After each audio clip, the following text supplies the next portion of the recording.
before we examine this week's course content, I want to revisit some concepts from a couple weeks ago, mainly self-disclosing, social penetration theory, and communication privacy management theory. So self-disclosing is pretty easy. It's like you're disclosing something about yourself to somebody else, right?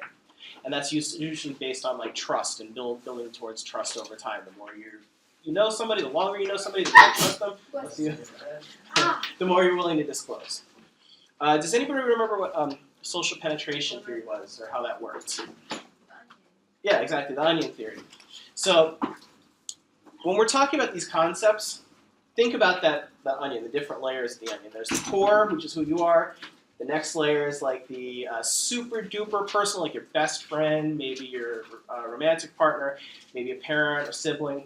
Usually that's only one or two people. Then out from there is like your close inner circle, so that's like friends you've been friends with for years, family, people like that. Then there's like a acquaintance level, which is like casual friends, people you know from school, and then there's like a stranger level. So the interesting thing about social penetration theory is that each person sort of has their way of defining those zones for themselves, right? So, which is why we talk about more being other-oriented and trying to be aware of what other people's boundaries are, right? That we're trying not to transgress those boundaries, and we don't want them to transgress those boundaries for, related to our feelings, right? So, when we talk about coming together and moving apart, whether that's a breakup, whether that's friends, maybe that's your family you're not quite as close to as you used to be, think about it as moving through those stages and who you put in those groups, and how you define those groups. Just because somebody's in your close friend layer, you're like, well, even though they're my close friend, I might only define,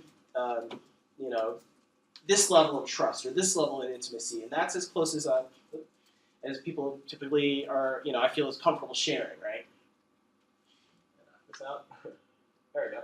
So, whereas those are pretty defined categories for everybody, right?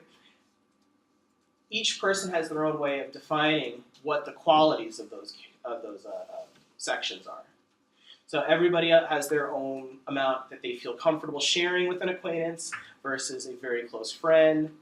Level of like physical intimacy. Some people like don't touch me at all. Other people like you barely know them. They can give like a big hug and like 5 different ways to give a high five, right? And that goes with being introverted, extroverted, family of origin. There's a lot of factors that can shape that. But think about how we define those, and especially as we move